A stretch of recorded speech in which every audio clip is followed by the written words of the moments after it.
ازيكم؟ عاملين ايه؟ يا رب تكونوا بخير. اتمنى تكملي الفيديو للآخر علشان هتستفادوا منه جدا. اسمعيني يا بنتي، في لحظة كده بتيجي في حياة كل واحد فينا، بنت بقى أو ولد، اللحظة اللي بيقول فيها كفاية، أنا عايز أبقى شخصية محدش يهزها ولا يهز ثقتها. ودلوقتي هقولك بمنتهى البساطة إزاي تبني الشخصية دي. أول حاجة، اقبلي نفسك زي ما انتي. زي ما انتي كده، بعيوبك قبل مميزاتك. الشخصية اللي محدش يهزها مش هي الشخصية اللي ما عندهاش غلطات، لا، دي الشخصية اللي فاهمة غلطاتها وبتحب نفسها رغم ده. لما تقبلي نفسك هتبطلي تجري ورا رضا الناس، وهتعرفي قيمة نفسك كويس. تاني حاجة، ما تستنيش حد يطبطب عليكي.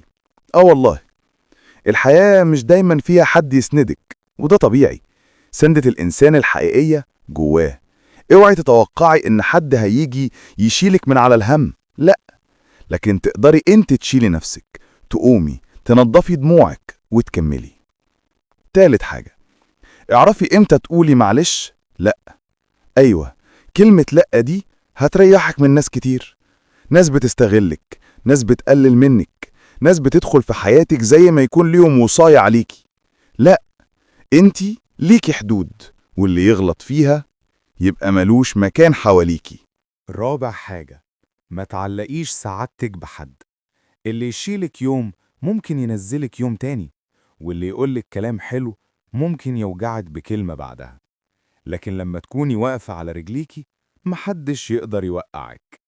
اعملي لنفسك دنيتك وخطتك وطريقك، واللي يجي جنبك أهلا بيه، واللي يمشي الله يسهله.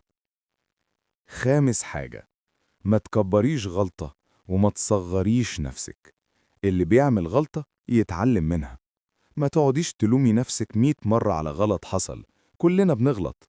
لكن أهم حاجة إنك تطلعي أقوى مش أضعف. سادس حاجة، اختاري كام كلمة تحوليهم لمبدأ في حياتك، زي أنا كفاية، أنا مش قليلة، أنا أستحق الأحسن. لما الكلمة تبقى مبدأ بتغير تصرفاتك وبتغير ردود أفعالك وبتغير نظرتك لنفسك.